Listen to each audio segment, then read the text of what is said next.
Toda placa eletrônica pode ser dividida em blocos. Toda placa eletrônica pode ser dividida em blocos, tá bom?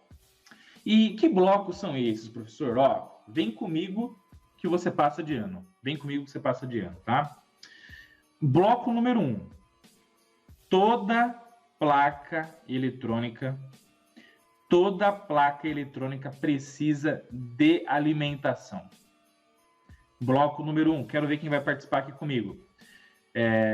Toda placa eletrônica precisa de alimentação. E como que você localiza o bloco de alimentação na placa eletrônica? Você vai ficar ligado, você vai perceber que na placa eletrônica, na maioria das placas, vai ter um borne, onde vai ter indicação de alimentação de fase, de neutro, de duas fases. Aí vai depender do quê? Do nível de tensão que a tua placa vai trabalhar. Quando você tem o bloco de alimentação, por exemplo, essa placa aqui que é uma central de portões, ó, tem um bloco de alimentação aqui, automaticamente, se a placa tiver um nível de engenharia bacana, a primeira preocupação do engenheiro ou do desenvolvedor ou dos alunos do curso de eletrônica fácil que já estão desenvolvendo suas placas eletrônicas de forma top de linha, igual o Amarildo, igual a galera que está começando aqui com a gente, vai ter aqui na entrada um trecho de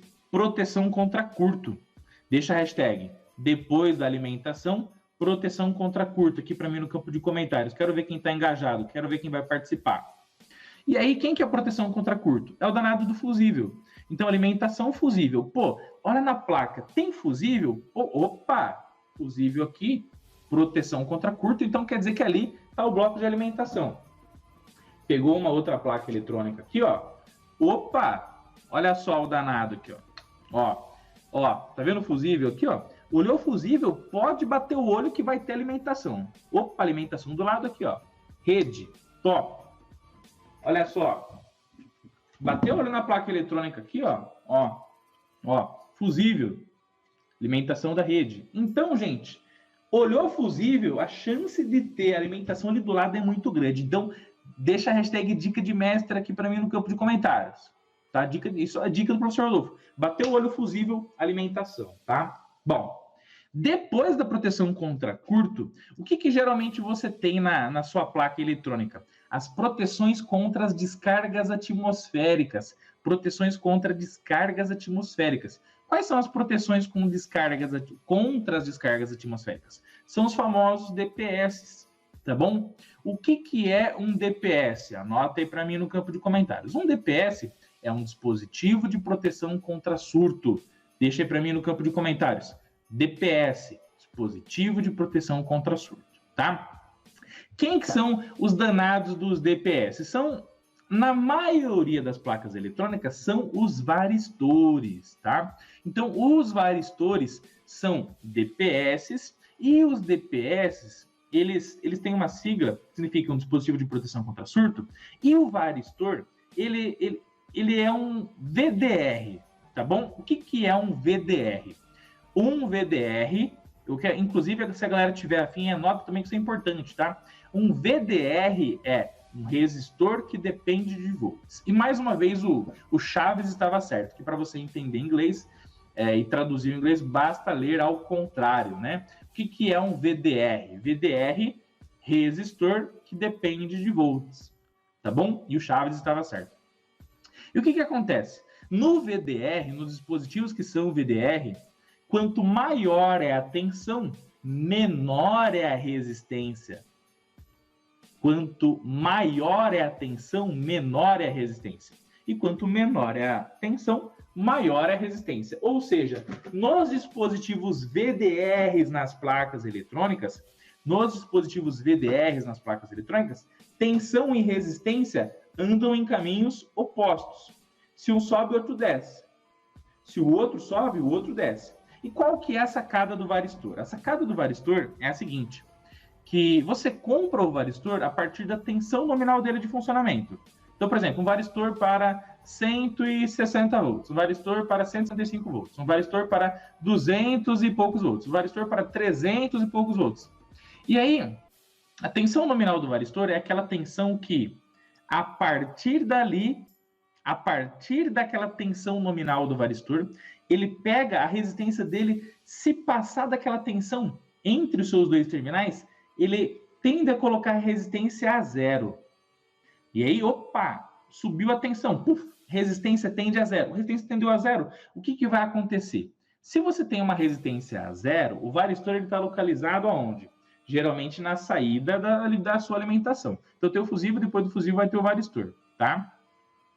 E aí, o que acontece? Se depois do fusível você tem um varistor e ele entra em curto, porque ele detectou um pico de tensão, um surto, uma anomalia elétrica, tá bom? Ele entrando em curto, o curto gera uma resistência tendendo a zero, tensão em resistência a zero, a corrente tende a infinito. Como a corrente tende a infinito e o varistor está depois do fusível, o que vai acontecer? A corrente que vai passar pelo fusível vai tender a infinito também, vai aquecer o filamento dele, e aquecendo o filamento dele, isso vai fazer ele romper para proteger o restante da placa eletrônica. Então, olha que louco.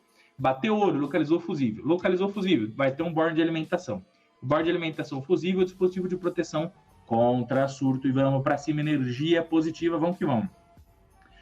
Pico de tensão, resistência, tende a zero. Curto-circuito queima o fusível para proteger todo o restante da sua placa eletrônica, meu querido amigo vivente do mundo da eletrônica fácil. E vamos para cima e arrepia o seu like e compartilha esse vídeo com seus amigos para te ajudar mais e mais pessoas, tá?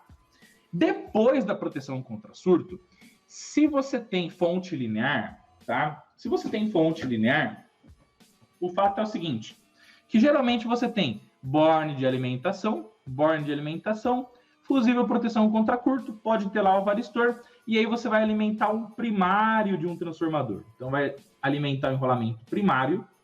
Por que vai ter o transformador? Porque o transformador, quero ver o like, quero ver energia positiva. Deixa a hashtag eu quero like aqui no campo de comentários, quero ver quem tá. Tem 140 pessoas ao vivo e 70 likes, eu quero mais likes, gente, vamos para cima, ó. Vamos aumentar o hype dessa live aqui.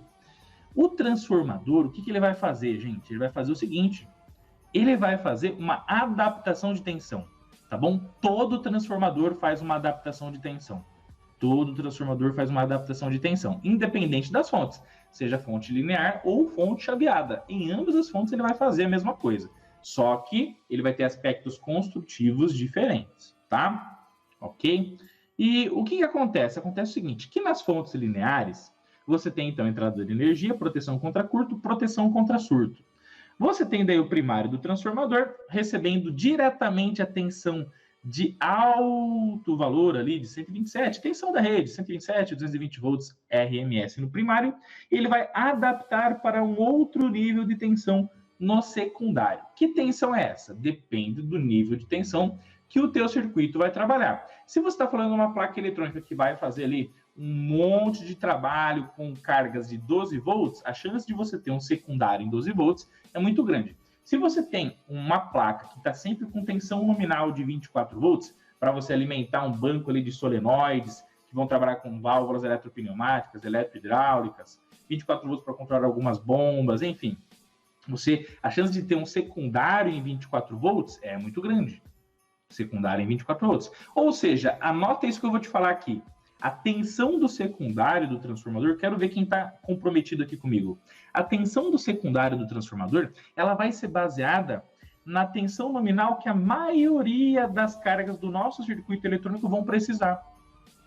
Por quê? Porque se fugir muito disso, você vai sofrer eletronicamente, deixa a hashtag sofrer eletronicamente, você vai sofrer eletronicamente para poder fazer adaptação de tensão no teu circuito eletrônico. Ou seja, você vai gastar muita eletrônica para poder adaptar no nível de tensão que você quer. Então, o ideal é que a tensão de saída do trafo esteja bem próximo ou um pouquinho acima da tensão ideal que a maioria dos dispositivos da placa eletrônica vão precisar, tá bom? Porém, né, temos sempre o porém. Lembra sempre o seguinte, que é por isso que na mesma placa eletrônica você pode ter um transformador, pode ter 2 transformadores, podem ter 3 transformadores. Basicamente, se tiver a sofrência eletrônica, é a Marília Mendonça, né? São as músicas sertanejas da eletrônica. Não, sofrência danada. Brincadeiras à parte, pessoal. O que acontece? Também existem transformadores em placas eletrônicas que eles têm diversos enrolamentos secundários. Tem transformadores que tem um enrolamento, 2, 3, 4, até 5 enrolamentos. Rolamento é a área da mecânica que está junto com a elétrica. Enrolamento, deixa a hashtag enrolamento aí, tá? Enrolamentos. Enrolamento 1, 2, 3, 4, 5. E aí o que acontece? Acontece o seguinte, que o número de enrolamentos, anota aqui para mim, quero ver quem está participando. O número de enrolamentos secundários do transformador é diretamente relacionado com o número de níveis de tensão que eu quero na minha placa eletrônica.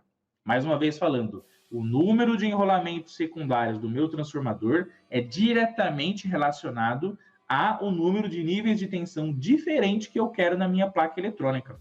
Então, se eu quero 12, eu quero 24, eu quero 3.3, eu posso ter 3 enrolamentos para ter uma tensão um pouquinho diferente um do outro, para daí direcionar ela para os periféricos componentes que vão consumir esse nível de tensão, tá bom? Então, se você tiver um nível só, um nível, por exemplo, eu tenho só um de 24 volts. Se eu tiver um só de 24 volts, eu vou ter que pegar esses 24 volts da placa e eu vou ter que adaptar eletronicamente essa tensão para todos os periféricos consumirem esse nível de tensão.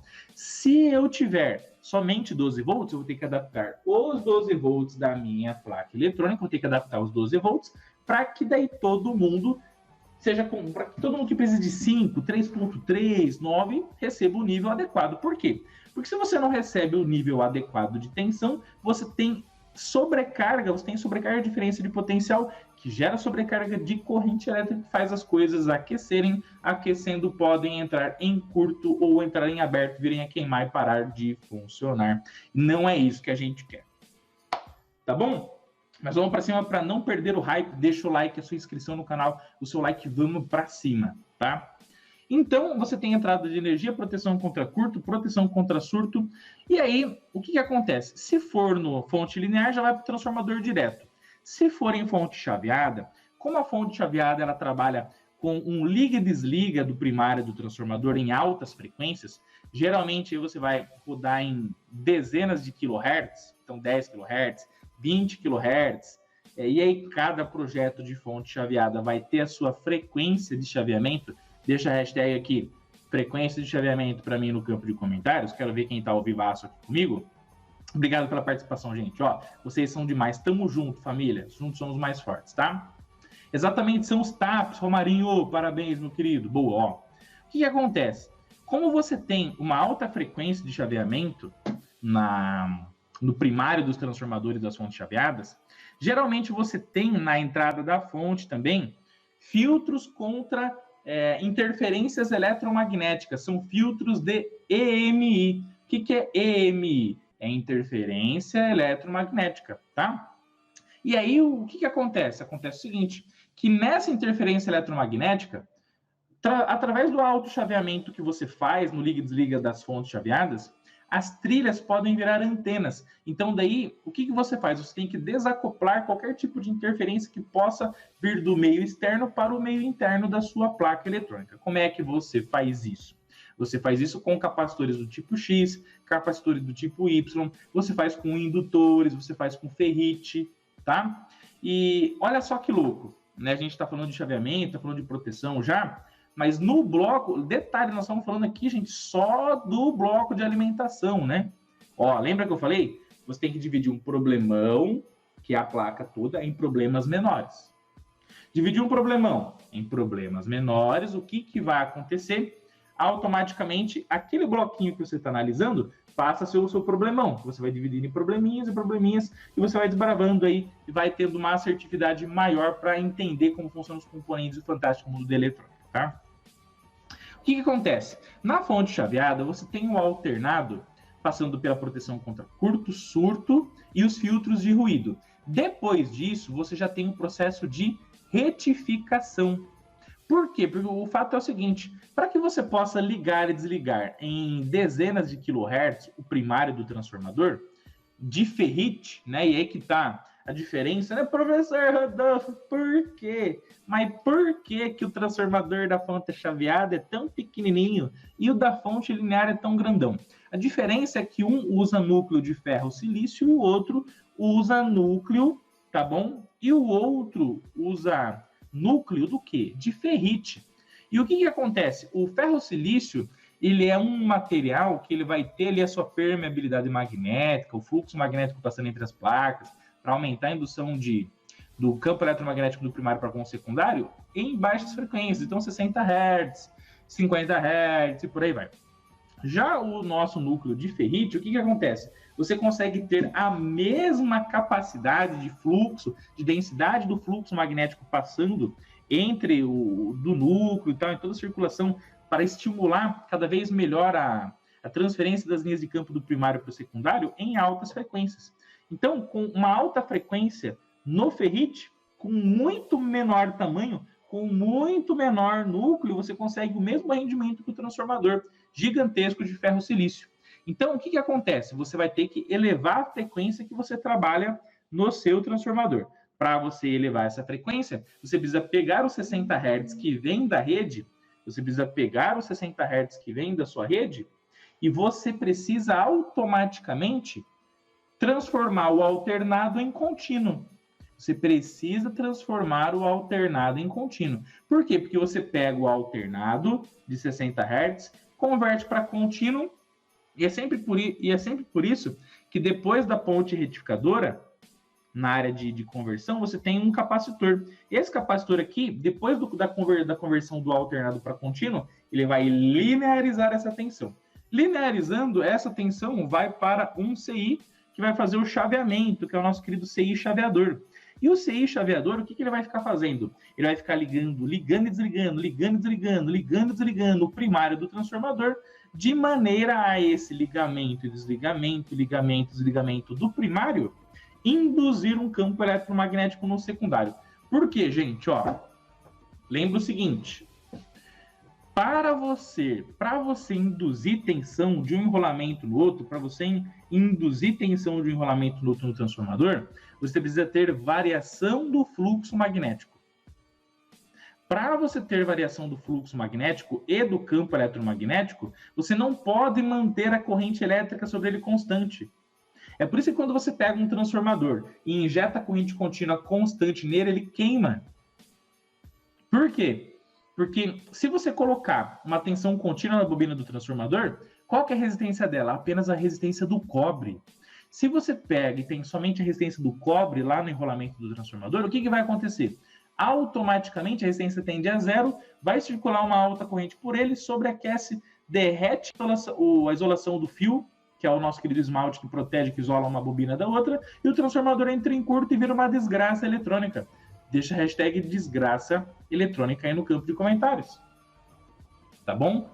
Então, o transformador, em hipótese alguma, ele pode trabalhar em corrente contínua constante. Constante, não pode.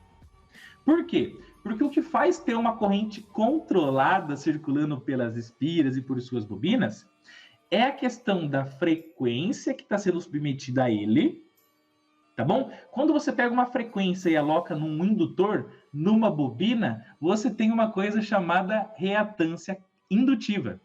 E a reatância indutiva somada com a resistência da bobina vai gerar a impedância da bobina do transformador. Que aí, é claro, quando você tem uma frequência ali, vai gerar uma reatância indutiva, que é a resistência do nosso querido indutor, quando ele é submetido a uma frequência. Acontecendo isso, soma a resistência desse cara aí com a resistência do cobre, nos ângulos que a gente fala no nosso curso de RLC, enfim. Aí você gera a impedância da bobina do seu transformador. Aí ele não vem a queimar, tá bom? Então, corrente contínua pura na bobina do transformador? Não. Corrente pulsada? Sim. E é por isso que a fonte chaveada, através do CI chaveador, ele vai ficar fazendo o que na bobina do transformador? Liga, desliga. Liga, desliga. 0, 1. 0, 1. 0, 1. 0, 1. E aí o 0, 1, quando está em nível 1, circula a corrente e induz campo eletromagnético para o secundário. Quando ele vai para 0, o que acontece? Também induz corrente induz o campo eletromagnético ali para induzir tensão no secundário. Por quê? Porque você está subindo tensão e abaixando, subindo e abaixando, subindo e abaixando, subindo e abaixando. Você está aumentando e está diminuindo a corrente. Se você aumenta e diminui a corrente sobre o indutor, você está variando o campo eletromagnético. variando o campo eletromagnético, você induz tensão no secundário e automaticamente você tem a indução a partir disso lá na nossa querida fonte chaveada, tá bom? Então, olha que louco, é por isso que você transforma o CA em CC. Porque daí o CC você faz o chaveamento na frequência que você precisa, de acordo com o projeto do teu transformador de núcleo de ferrite. Tudo isso e muito mais, tá? Bom, então você tem entrada, proteção contra curto, proteção contra surto. Você tem aqui um NTC em série para fazer a proteção da corrente de inrush, que é a primeira corrente que carrega os capacitores. Depois você tem o chaveamento liga do transformador. No secundário do transformador, o que vai acontecer? Você vai ter um sinal CA. Você vai ter na saída da bobina do transformador um sinal CA. Por quê? Porque a todo momento você está variando o campo eletromagnético, variando a polaridade ali, você tem um sinal CA. Então, você vai precisar retificar o sinal de saída para transformar num sinal CC, que vai ser ideal para você. Da mesma maneira que lá na fonte linear, para todo mundo que é faixa branca, lá no curso de Eletrônica Fácil, você faz uma fonte de alimentação. É uma fonte de alimentação linear, porque eu preciso ensinar quem está começando do absoluto zero, que é você, meu querido faixa branca, que eu espero na semana da Eletrônica Fácil, já, dia 12, depois no curso de Eletrônica Fácil, tá bom? Ó. E aí, na saída do teu transformador, você vai ter o quê? Um conjunto de diodos que vão transformar o alternado do secundário em contínuo, e depois esse contínuo vai ser estabilizado por um outro filtro capacitivo e deve passar por um regulador até chegar lá no microcontrolador e nos outros componentes que vão consumir este nível de tensão, tá bom? Na fonte chaveada é a mesma coisa, você tem lá o seu transformador, lá na saída você vai ter os diodos que vão fazer a sua retificação e depois vai filtrar, e só depois que filtrar você vai passar pelos estágios de regulação de tensão. A grande questão é a seguinte, que você deixou o seu like, se inscreveu no canal, e você tem que entender que o chaveador aqui da fonte chaveada, ele precisa de retorno, ele precisa de feedback. Então, a tensão de saída manda um sinal para os optoacopladores. Então, geralmente, toda fonte chaveada você vai ver lá vários optoacopladores, que são esses seisinhos aqui de 4 terminais. Então, a saída da fonte realimenta a entrada aqui do optoacoplador, que vai devolver um sinal para realimentar aqui o chaveador, para falar assim, ó, chaveador tem muita tensão na saída, diminui o PWM. Chaveador tem pouca tensão na saída, aumenta o PWM. E aí ele vai fazendo toda a manipulação do chaveamento para você obter o set point de tensão lá na sua saída. Mas isso aqui, gente, só isso aqui que eu estou te falando já é um curso de alto nível, tá bom? Já é um curso de alto nível. Faixa branca, você é meu público-alvo, para quem quer começar do zero. O que eu estou falando aqui? É um overview já para aquecer o teu cérebro aí, para você saber que o estudo do mundo da eletrônica é gigantesco. O estudo do mundo da eletrônica é formidável, só que tudo demanda tempo, demanda frequência, porque com muita frequência a gente atinge a excelência, tá? E aí o que acontece, pessoal? Toda fonte de alimentação, lembra que é o bloco número 1, nós estamos no bloco número 1, tá bom? Não sei se eu vou conseguir terminar todos os blocos hoje, mas a gente vai tratando em outras masterclasses, tá? O final das contas é o seguinte, vai ter alguém que vai ter que... O Josevaldo falou que é a melhor didática do YouTube. Obrigado, meu querido. Deus abençoe. Tamo junto, tá? O Silvano falou que é o live top, vamos pra cima. Tá bom, gente? Vejo todo mundo lá no grupo VIP do Arts participando da Eletrônica Fácil, da semana da Eletrônica Fácil. O que acontece? 199 pessoas ao vivo, eu quero 200, eu quero 200, eu quero 200. Vamos lá, tá chegando. Ai, quase 200, quase 200, quase 200. Vamos lá, gente. O fato é o seguinte, que o destino final das tensões, tá bom? Lembra quando eu falei que o ser humano ele precisa de alimentação? Quando você se alimenta e o teu organismo gera energia, você alimenta o cérebro. E o cérebro, ele é basicamente aquilo que controla todo o desempenho do corpo humano. Então, é fatal nas placas eletrônicas que a energia, uma hora ou outra, tá bom? Uma hora ou outra vai ter que chegar no cérebro dela. E quem que é o cérebro da placa eletrônica? São os microcontroladores, tá bom? Então, o que acontece? O fato é o seguinte, que daí, para você encontrar, olha a dica fatal, mais uma dica fatal para vocês, gente. Dica fatal é o seguinte, para você encontrar o regulador de tensão, basta encontrar o microcontrolador. Ó, escreve isso que eu estou te falando aqui. Para você encontrar o regulador de tensão da placa eletrônica, basta encontrar o microcontrolador que está inserido nela. Por quê? Porque o microcontrolador, quando você abre uma coisa chamada pinout, tá?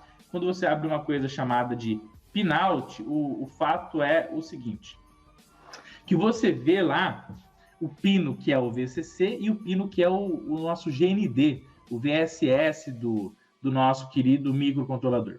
Quando você encontra o VDD e o VSS do microcontrolador, fazendo a engenharia reversa, você pega o seu multímetro, vai seguindo as trilhas, e seguindo as trilhas, você vai chegar em quem que está fornecendo aquele sinal para o VDD, que é o cara que vai fornecer o VCC para o microcontrolador trabalhar. Então, o que acontece? Você vai, acha o pino através do pinout que vai ser a alimentação positiva do microcontrolador. Achou? Segue. Você vai encontrar o regulador. É batata. Vale para toda a placa eletrônica. Para toda a placa eletrônica, chegamos em 200. 200 pessoas ao vivaço aqui com a nossa 202 com a nossa família eletrônica Vassa. Estamos bombando, gente. YouTube bombando graças aos likes aí de vocês, tá? Obrigado pelo carinho. Vamos para cima. Será que chega a 250? Vamos para cima, ó. Então, se você tem um microcontrolador, ele tem o pino de VCC e GND, o pino de VCC, ele vai trazer para você o regulador de tensão. E aí, esse regulador de tensão, como a gente está falando de microcontroladores, ele tem que ter um objetivo de fornecer um nível de 5 volts na saída dele. Porque o microcontrolador, a maioria dos microcontroladores, eles carecem de 5 volts para funcionar. Porém, não é unanimidade. Por quê? Porque muitos microcontroladores, inclusive na área de internet das coisas, trabalham com 3.3 volts. 3.3 volts.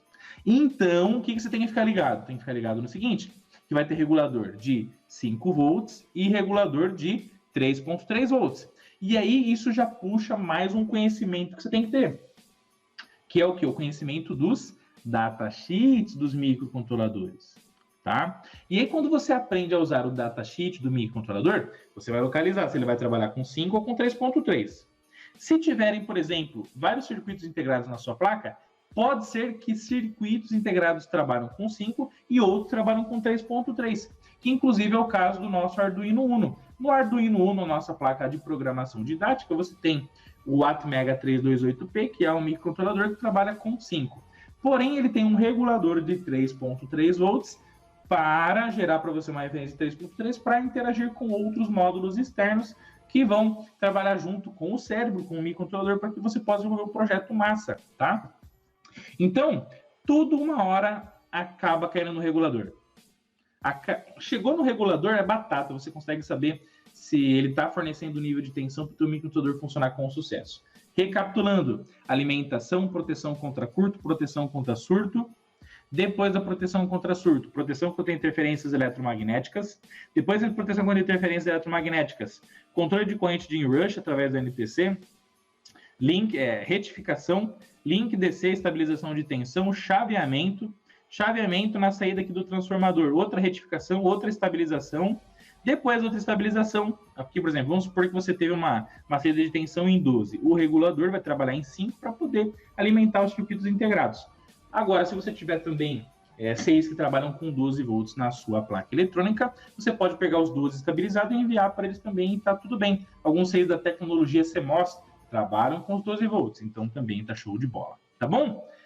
E aí, gente, o fato é o seguinte, quando você localiza o regulador de tensão na sua placa eletrônica, olha só, se você mede a tensão, se você está com uma placa energizada e mede a tensão na saída do regulador de tensão e está 0, automaticamente você vai detectar o seguinte, que naquele ponto, como você não está tendo fornecimento de tensão na saída para o cérebro funcionar, que é o microcontrolador, nada na sua placa eletrônica vai funcionar. Não tem jeito. Porque sem energia, sem alimentação, sem fonte de energia com nível de DDP ideal, se o corpo da gente sem energia padece, a placa eletrônica, o cérebro dela também padece. Tá? Então, dica do professor Rodolfo. Localizou o bloco de alimentação? Ó, localizou o bloco de alimentação? O que você vai fazer? Acha o regulador. Com a placa alimentada, mede a tensão na saída. Tá com o nível errado? Então você já automaticamente nichou o problema na placa eletrônica. Você dividiu um problemão em problemas menores. Você está com problema de alimentação. Alguma coisa está ferrando com a sua alimentação. Então pode ser que o problema seja o fusível que já rompeu aqui? Pode. Pode ser que o varistor, que é a proteção contra surto, entrou em curto para você trabalhar e fazer a sua proteção contra surto acontecer e não queimar o resto da placa eletrônica? Pode, daí você vai ter que trocar o varistor. Pode ser que o enrolamento primário do transformador entrou em curto? Pode, se o primário entrou em curto, automaticamente você mede ali a resistência da bobina, né? E entrou em curto, não vai conseguir induzir mais o campo eletromagnético, não vai ter tensão na saída. Pode ser que a ponte retificadora que converte o CA em CC tenha dado problema? Pode. Pode ser que o link desceu, o capacitor tenha entrado em aberto, já não está linearizando mais nada? Pode. Pode ser que o feedback da fonte de alimentação pode estar com problema? Pode, porque se o feedback não avisar para o chaveador que o nível de tensão na saída está bom ou está ruim, o chaveador vai ficar sem saber o que faz. Aumenta o PWM, diminui o PWM, e agora o que eu faço, né? Mas o importante é que quando você mede a tensão na saída do regulador e você não tem o nível que você precisa para que o circuito funcione com sucesso, automaticamente você nichou e o problema está na alimentação. E você não vai ficar perdendo tanto tempo em toda a placa eletrônica monstra, né? Então você não vai ficar chorando, não vai ficar escorrendo lágrimas a todo momento, lágrimas daqui, lágrimas dali, e vai ficar perdendo tempo com a placa eletrônica toda. Não, você vai gastar mais tempo com um nicho, com um trecho da sua placa eletrônica. E aí, meu amigo, se você drena energia, anota isso para mim aqui no campo de comentários, tá? Presta atenção. Se você drena energia na coisa certa, o resultado é imediato. Se você drena energia no lugar certo, no momento certo, no componente certo, no bloco certo da sua placa eletrônica, o resultado é imediato. Então você vai achar o defeito da sua placa muito mais rápido, tá? Ok? Ah, professor Rodolfo, mas olha, eu achei aqui que o bloco de alimentação da minha placa está aqui, eu fiz tudo que você falou, mas a minha parte de alimentação aqui está intacta, está maravilhosa, está incrível, está sensacional.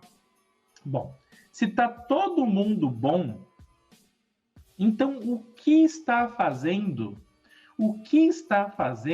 o regulador arriar a tensão da saída? O que está fazendo o regulador tender a zero a sua tensão de saída? O que está fazendo? Bom, os reguladores de tensão, eles têm proteção contra curto e proteção contra sobrecarga. E se ele for sobrecarregado em relação ao consumo de corrente elétrica, ele vai tender a esquentar. Esquentou efeito Joule no regulador, ele vai tender a arriar a tensão de saída. Então, se o problema não está na alimentação primária, no bloco de alimentação primária, o que você vai ter que fazer? Você vai ter que partir para o outro bloco da sua placa eletrônica, que é o bloco consumidor. Quem são os blocos consumidores? São os circuitos integrados, que fazem toda a lógica de funcionamento da sua placa eletrônica acontecer com sucesso. São os circuitos integrados que fazem a lógica da sua placa eletrônica acontecer com sucesso. E as cargas que eles controlam nas suas saídas. E os dispositivos que eles recebem sinais deles nas suas entradas. Porque toda placa, inclusive eu vou falar sobre isso na semana da Eletrônica Fácil, tá? Quais são os 4 blocos principais das placas eletrônicas, tá, pessoal? Tá bom? A gente está encaminhando aqui para o fim da nossa Masterclass, tá? Nossa meta aqui é fazer a Masterclass ao vivaço de 1 hora, Toda placa eletrônica, depois a gente fala dos outros 3 blocos, tá bom? Toda placa eletrônica, ela pode ser dividida em 4 blocos principais. Quais são os 4 blocos principais, gente? Os blocos principais são os seguintes, tá bom? Primeiro, alimentação. Segundo, cérebro. Tá bom? Alimentação, cérebro, alimentação. Segundo, cérebro. depois dispositivos de entrada, depois dispositivos de saída. Tá bom? Cérebro, dispositivos de entrada, dispositivos de saída e alimentação. Show de bola, pessoal! Esses insights são conteúdos que eu gravo lá do fundo do coração, sempre fazendo ali um download cerebral de tudo aquilo que eu estou pensando naquele momento, sobre aquele conteúdo ultra mega importante para fazer a diferença na sua vida profissional, pessoal, no fantástico mundo da eletrônica. Tá bom? Então eu espero que vocês tenham curtido muito. Deixa aqui a sua opinião nos comentários se você gostou desse conteúdo, desse insight faixa preta. Beleza? Hashtag aprendi professor. E claro, se você quiser fazer um curso completo de eletrônica conosco, receber muito mais conteúdos como esse e muito mais, acesse aí o link aqui na descrição do vídeo no cursoeletronicafácil.com.br. Fechou? Um abraço do professor Rodolfo, de toda a família Eletrônica Fácil. Juntos somos mais fortes e sempre chegamos mais longe, tá bom? E para encerrar, lembra sempre, se você não fez a diferença na vida do próximo hoje, você perdeu a oportunidade de não só mudar a vida de uma pessoa, mas de tornar um mundo melhor para todos, tá bom? Fiquem com Deus, tamo junto e até mais!